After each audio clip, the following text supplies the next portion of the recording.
Fala, pessoas! Tudo bem com vocês? Estamos aqui, nós dois de novo, mais uma vez para comentar com vocês, para falar com vocês sobre um tema que as nossas cabecinhas acabam discutindo e que nem sempre é muito abordado, então não é muito visto por aí, que é o tema de sinalização celular. Você sabe o que é isso? Sinalização celular é aquilo que vai dar, vou colocar entre aspas, combustível para que as reações do organismo frente a vários tratamentos estéticos seja a melhor possível.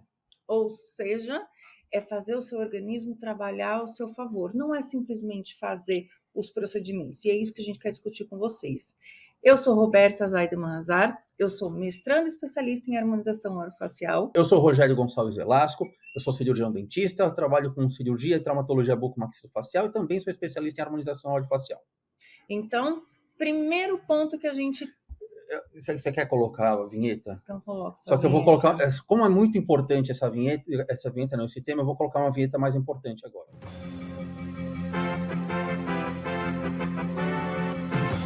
Vamos entender direitinho onde a gente quer chegar, né? Vocês vão entender onde a gente quer chegar da seguinte forma. A gente tem que entender que, com o passar dos anos, todo mundo vai envelhecer. Tá? Pode envelhecer mais ou menos, dependendo de algumas causas que a gente vai ver, mas, em essência, a gente sofre naturalmente por um processo que se chama senescência celular, que é o processo natural de envelhecimento da célula. Isso que eu já estou falando é mais ou menos assim. Quando a gente é mais jovem, o processo de dano e recuperação diária que acontecem, porque a gente sempre fala assim que a gente nunca é a mesma pessoa, né? A gente muda diariamente. Se a gente for pensar no nível celular, realmente a gente não é a mesma pessoa. A cada meia hora, as células do seu intestino já trocaram um monte, a sua pele, no fim de um dia, já nem é mais a mesma pele. Então, a gente passa por um processo de troca entre dano e reparação constante. Quando a gente é mais jovem, esse dano e essa reparação, elas acontecem mais ou menos no mesmo nível. Então, você não tem aquelas características de envelhecimento. Conforme a gente vai envelhecendo, a nossa capacidade de recuperação, de regeneração, ela fica cada vez menor. Ao passo que os danos, eles continuam acontecendo e muitas vezes aumenta por conta dessas respostas celulares que já não conseguem se recuperar tanto assim. Então, quando a gente está envelhecendo, as nossas células, elas passam por um processo de senescência, ou seja, o nosso organismo, na verdade a própria célula, ela coloca uma sinalização nela, como se fosse um chapéuzinho lá, dizendo que ela precisa parar de se multiplicar.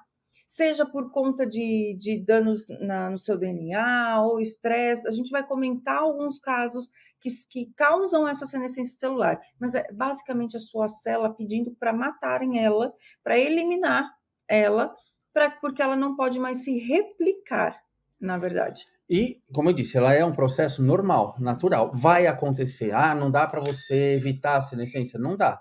Tá? A gente não consegue ter esse poder. Mas a gente consegue, na verdade, controlar os efeitos, ou melhor, minimizar os efeitos que essa senescência acontece quando ela... Diminuir também o estímulo à senescência. É o estímulo da senescência, exatamente. Porque, É aí que eu assim, queria uma chegar. coisa, a senescência é bom que ela aconteça, ela precisa acontecer. Um exemplo disso, quando a gente tem uma lesão, quando você faz um corte, você faz alguma lesão, existem a diferenciação de alguns fibroblastos em miofibroblastos, por exemplo. E esses fibroblastos, eles fazem a contração do tecido.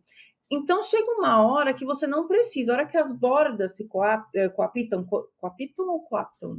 Acho que é coaptam, né? Quando as bordas se unem, essa já é uma sinalização para que as suas células, os seus miofibroblastos, vão embora, para que essa contração não continue acontecendo. Porque se ela permanece no local, que pode acontecer, por exemplo, uma queloide, porque ele se contrai demais o tecido. Então, a senescência, nesse caso, ela é muito importante que aconteça. Ou então, durante a formação de um feto. Quando a gente está na parte embrionária, acontece senescência celular e eliminação de algumas células de vários tipos, para que a gente consiga se desenvolver e tornar um feto. Então, ela não é ruim, ela acontece de forma natural. O problema é o estímulo ou então o desenvolvimento de um número muito grande de senescência celular, que não precisaria acontecer. É essa que a gente quer controlar. E não eliminar. Exatamente, não é eliminar o processo, né? E quando a gente fala de senescente é um dos estágios que a célula existe, né?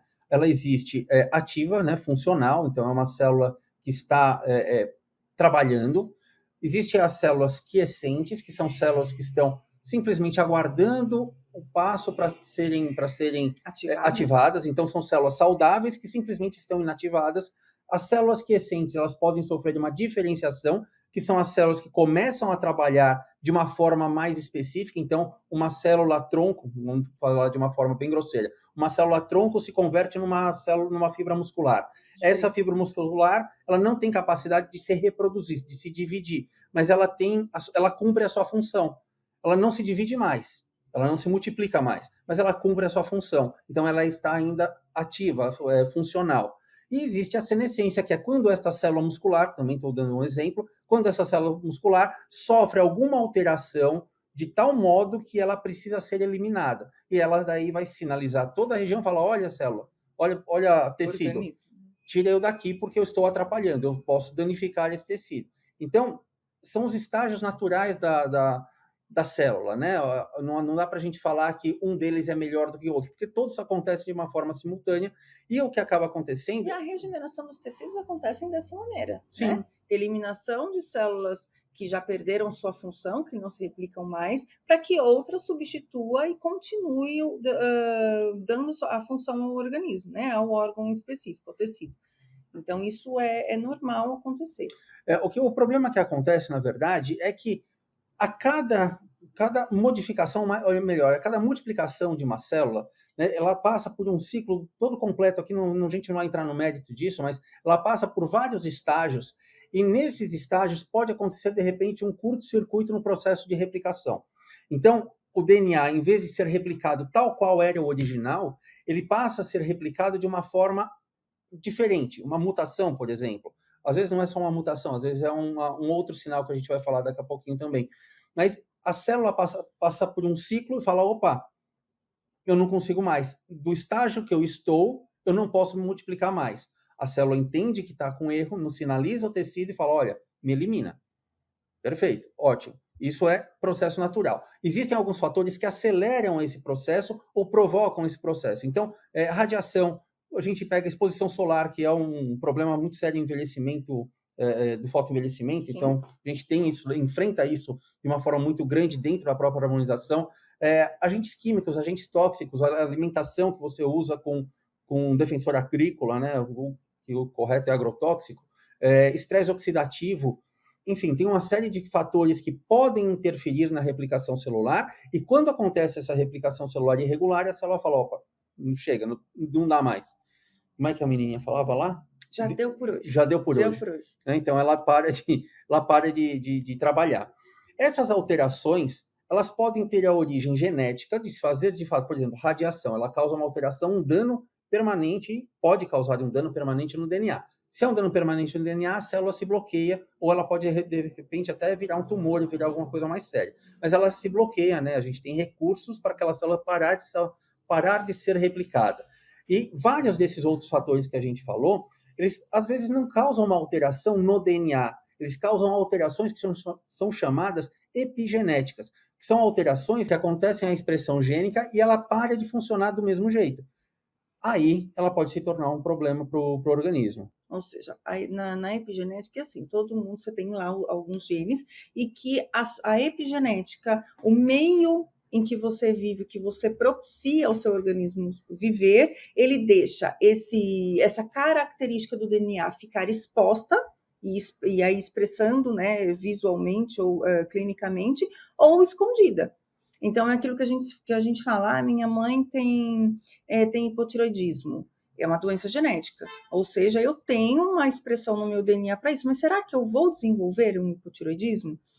Com a epigenética, hoje em dia, os estudos, eles dizem que não necessariamente, depende de como você vai levar a sua vida e vai cuidar do seu organismo. Então, dependendo da forma como você usar do seu organismo, você pode esconder, silenciar essa expressão gênica, né, ou deixar ela ativa.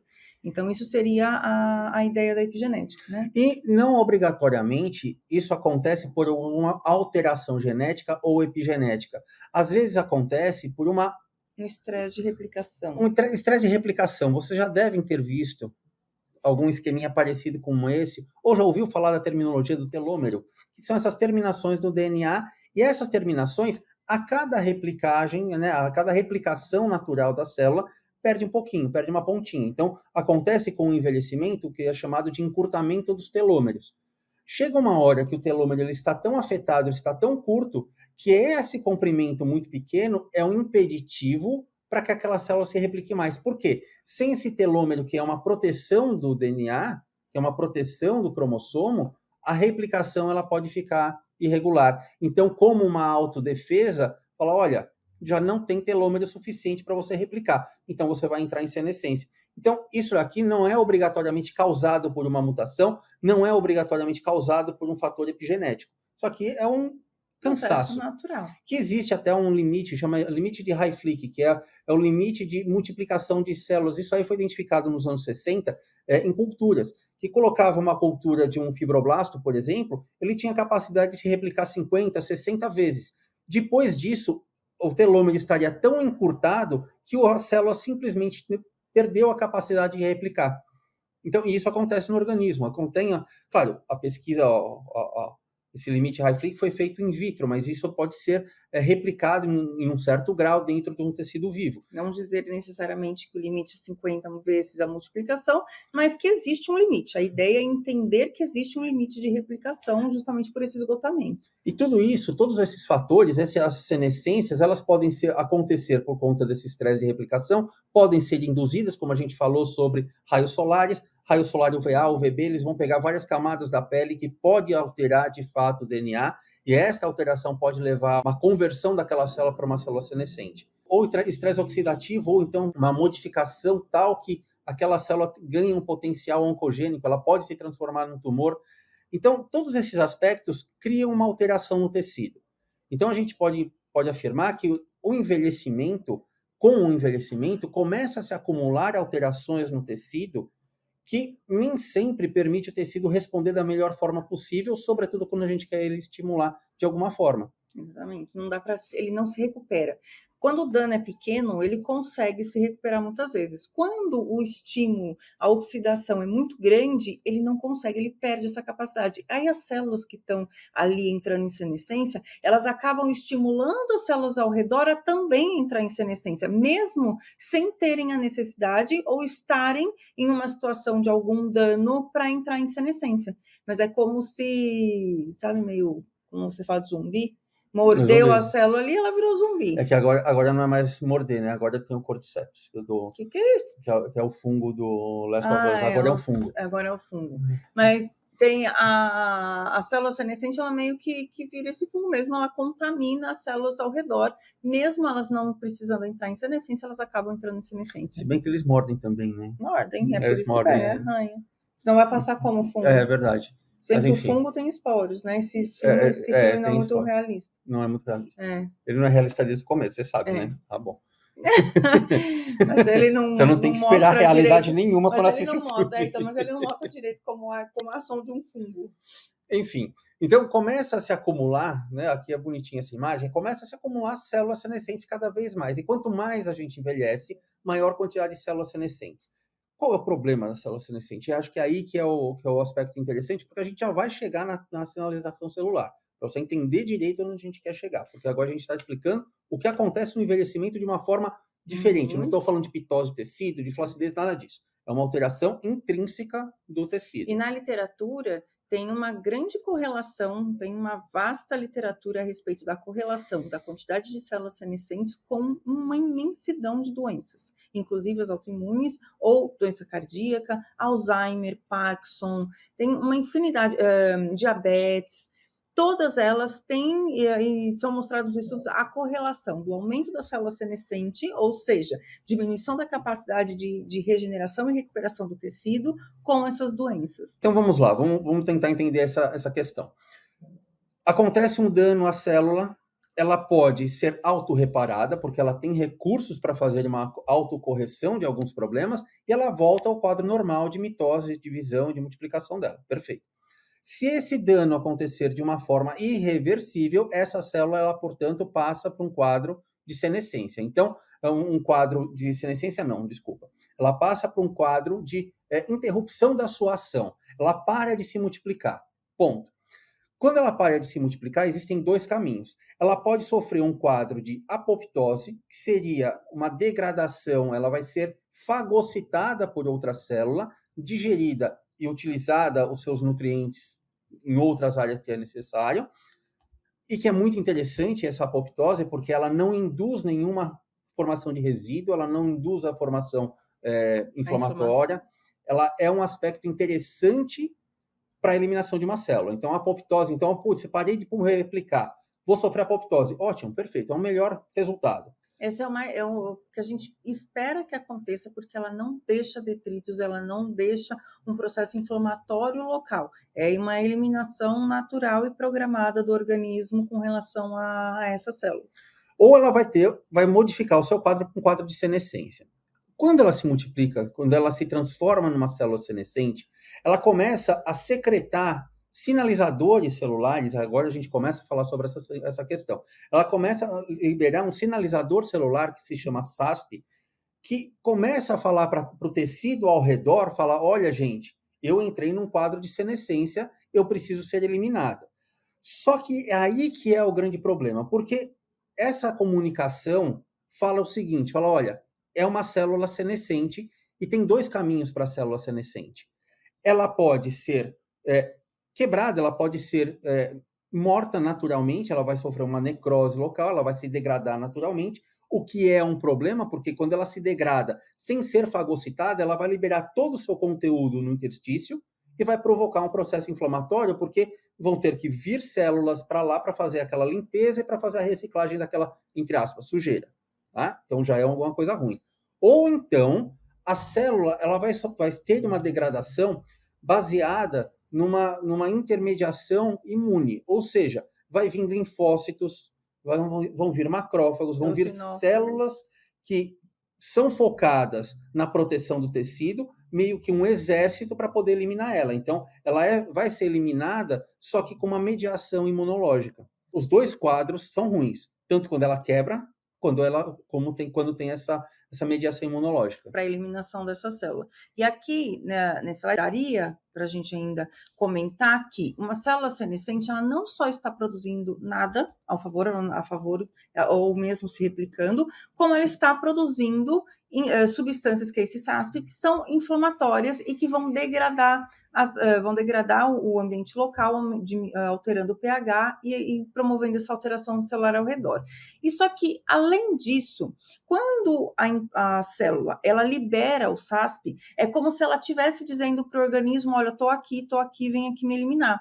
Só que ao invés dela ser eliminada simplesmente, algumas das células, elas criam uma proteção contra a eliminação do organismo. Então, se não bastasse simplesmente ficar liberando o SASP, que é o que chama o organismo para poder eliminar ela e, ao mesmo tempo, faz outras células ao redor também entrarem em senescência, ela cria uma proteção e não consegue ser destruída. Por isso que ela permanece no tecido. E por isso que em situações de câncer ou mesmo grandes alterações, você tem uma grande quantidade de células senescentes que não conseguem ser eliminadas, por conta da proteção que elas mesmas criam. Então, ter a célula senescente, o aumento da célula senescente acaba sendo ruim por isso, por conta dessa proteção e difícil eliminação dela. E justamente por essa ação, três pontos, né? Começa o acúmulo de célula senescente, começa a ter uma inflamação local derivada da própria notificação através dos SASPs. SASPs não, né? SASP. E começa a ter uma migração de células imunológicas para fazer todo esse processo de mediação. É isso que é chamado, em essência, de inflamação crônica, né? Isso é uma inflamação crônica. Então, quando a gente ouve, que é um termo que está muito na moda, né? Nós estamos inflamados. É óbvio que a gente está inflamado. E a gente vai continuar inflamado, porque o processo de senescência celular ele não é interrompido. Na verdade, a inflamação crônica, todo mundo vai sofrer. Com o envelhecimento, vai ter. Porque você não consegue interromper o processo de formação de célula senescente. E a eliminação da célula senescente demanda uma inflamação. O que acaba acontecendo é que, quanto maior a quantidade de células senescentes, maior é o potencial inflamatório do organismo, vamos dizer E assim. maior o envelhecimento, maiores características de envelhecimento, né? Tanto que uma pessoa que toma muito sol fica com cara de muito mais velha do que uma pessoa que não toma sol. Na E mesma idade, nas apesar, mesmas condições, né? sim, porque a exposição solar é um dos agentes que aumentam essa senescência celular, que promovem danos no DNA, por exemplo, e impedem dessas células continuarem se dividindo. Então, eu ia falar alguma coisa, agora ia complementar alguma coisa que eu esqueci. Enquanto você Continua. lembra, um ponto importante sobre essa questão do tecido inflamado, que a gente está falando da senescência. Lembrei, posso complementar? Pode. Que eu lembrei. Dos senolíticos? Não. É o que eu ia falar dos senolíticos. Não, mas não é. A pele, ela é o órgão, um dos órgãos que mais está em contato com o meio externo. Então, se aparentemente a nossa pele já está com uma característica envelhecida, obviamente dentro a gente também está. Numa menor quantidade, talvez, mas dentro a gente também está. É tipo fruta estragada, né? É. Tá com a casca ruim, lá dentro também tá ruim. Por isso que a pele acaba sendo o maior indicativo de você olhar e saber qual que são as condições fisiológicas daquele paciente. Né? E o que eu ia comentar é assim, existem medicamentos que tem talvez tenham um potencial, ainda não está nem no mercado, são medicamentos senolíticos, que a gente pensa, o medicamento senolítico ele vai combater a formação de célula senescente. Não vai. Ele vai eliminar a célula senescente por apoptose. Olha que interessante. Então, não é que ele vai diminuir a formação de célula senescente, porque isso hoje não existe técnica ou tecnologia para isso. Mas ele elimina por apoptose, sem a inflamação. Então, o objetivo é fazer esse processo, diminuir essa inflamação, bem dizer, né? E se vocês pegarem de tudo que a gente falou agora, essencialmente o que uma célula senescente faz é fazer uma sinalização celular. Só que a sinalização da célula senescente através do SASP sempre é uma sinalização que a gente não quer. Não é o que a gente está buscando. Ela não é a melhor opção, porque ela vai indicar os sinais para que ela seja morta e que aquilo lá inflame. E, na verdade, o que a gente quer é uma sinalização oposta. A gente quer uma sinalização de reposição rápida daquela célula que foi danificada, que já foi eliminada. Então, é aí que entra uma terapêutica muito, muito bacana, que é o uso de agregado plaquetário. Mas agregado plaquetário é proibido, agregado plaquetário não funciona. É que você não sabe lidar com o agregado plaquetário. Mas ele não é nem proibido e muito menos que ele não funciona. Ele funciona e funciona muito bem, desde que você entenda para que ele serve. Ele vai substituir bioestimulador? Não vai substituir bioestimulador. Ele vai substituir tratamentos de preenchimento? Não vai. Mas se você utilizar ele na hora certa, do jeito certo, ele vai potencializar o resultado do seu bioestimulador, vai potencializar o resultado da sua toxina botulínica, vai potencializar o resultado de um monte de coisa dos tratamentos dentro da harmonização que vai te ajudar. E até por conta dos fatores de crescimento que a gente tem nos agregados plaquetários, a gente consegue reduzir os sinalizadores inflamatórios. Então, diversas interleucinas que promovem a inflamação tecidual, o estímulo de inflamação de algumas células, com alguns fatores de crescimento, com os agregados plaquetários, a gente consegue reduzir esses marcadores inflamatórios. Então, por mais que o tecido esteja inflamado, quando a gente aplica o PRP, né, ou o PRF, qualquer um dos agregados, a gente consegue reduzir a inflamação. Ele tem características anti-inflamatórias natas dele, por conta dos fatores de crescimento que conseguem ativar a liberação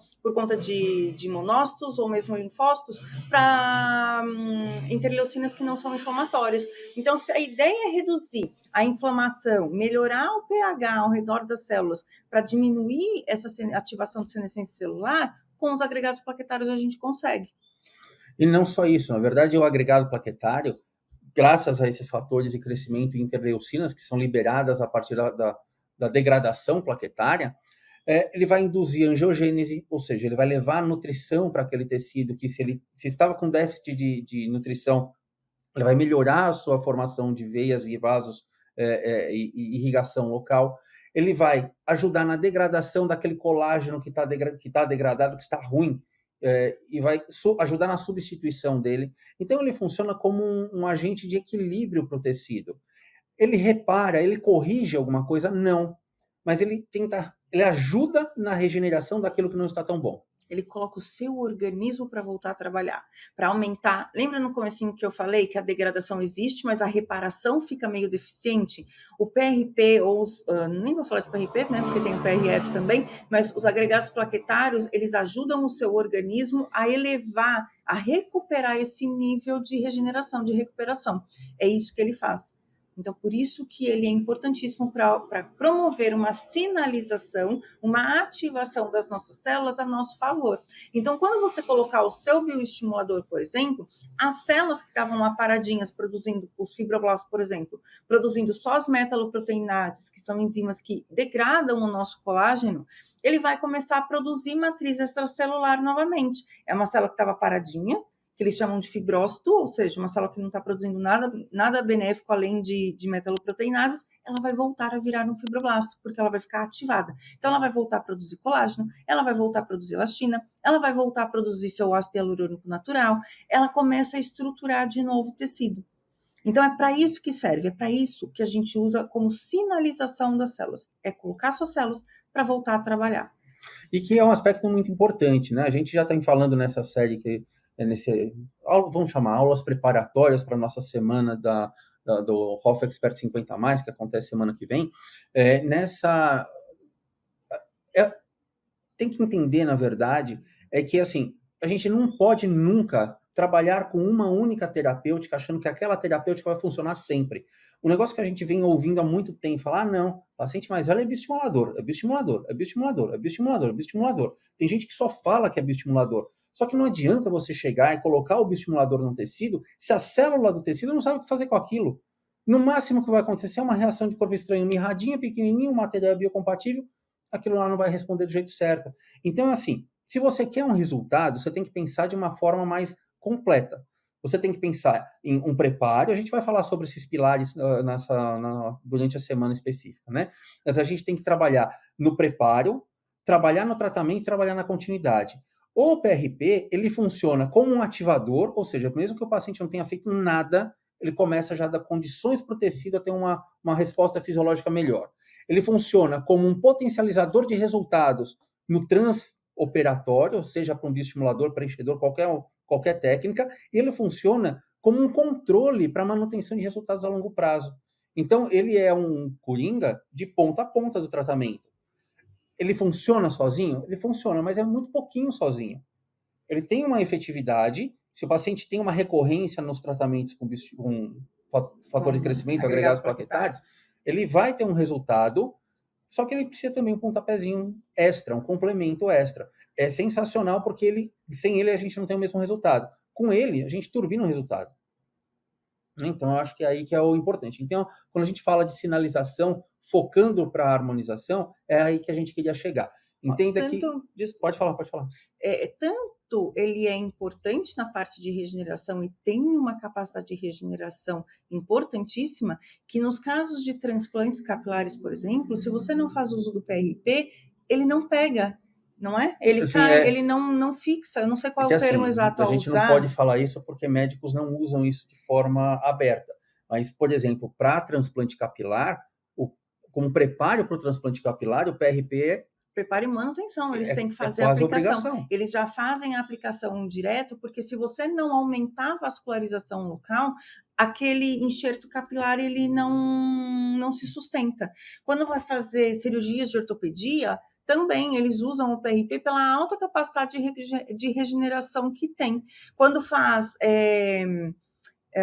o fat graft, quando eles pegam a gordura e fazem a colocação da gordura do próprio paciente em outros locais como volumizadores, se eles não fazem o uso dessas células tronco, por exemplo, com o PRP, ele também não fica, o organismo elimina, porque não tem vascularização, não tem células para poder produzir a estrutura daquele tecido, e eles acabam morrendo. Então, para você ver a importância e a capacidade de recuperação e regeneração dos agregados plaquetários. Então, isso prova por A mais B o quanto ele é importante para manter as células do nosso rosto também, que é a nossa principal área de trabalho na harmonização orofacial, mantendo ativa, produzindo cada vez mais. Isso aí. Não é? Essa aqui foi uma aula preparatória para a nossa semana da Masterclass. Se você estiver olhando aqui embaixo, ó, tem um linkzinho na descrição que você pode acessar e você vai receber, porque a Masterclass não vai acontecer no YouTube, tá? Ela vai acontecer fora do YouTube, que a gente vai falar justamente sobre esses pilares da harmonização, os pontos importantes para que você tenha, de fato, resultados na harmonização. Não estamos vendendo milagre nenhum, a gente só está protocolando como que tem que ser feito. É isso que é diferente a gente não está criando nada, a gente está usando o que já existe, porque já existe muito recurso bacana. Como todo mundo, né? Exatamente. Como todo mundo. Se você conseguir citar uma pessoa que criou alguma coisa aqui... Não, pouquíssimas. Mas, enfim. Então, clica aí, você se cadastra, você participa. Se você assistiu o vídeo até aqui, provavelmente você gostou, então você está no YouTube, você dá um joinha para nós. É joinha que dá no YouTube? Então você dá um joinha para nós. Você se inscreve no canal, que vira e mexe tem conteúdo aqui para você. E é isso aí. É isso aí. Certo? E deixa comentário. Você pode deixar comentário favorável ou não favorável. A gente não tem problema nenhum com o contraditório, contra como aconteceu em algumas situações que oportunamente a gente vai falar. Só precisa ser educado. Só precisa ser educado. É isso aí. Até, gente. Tchau.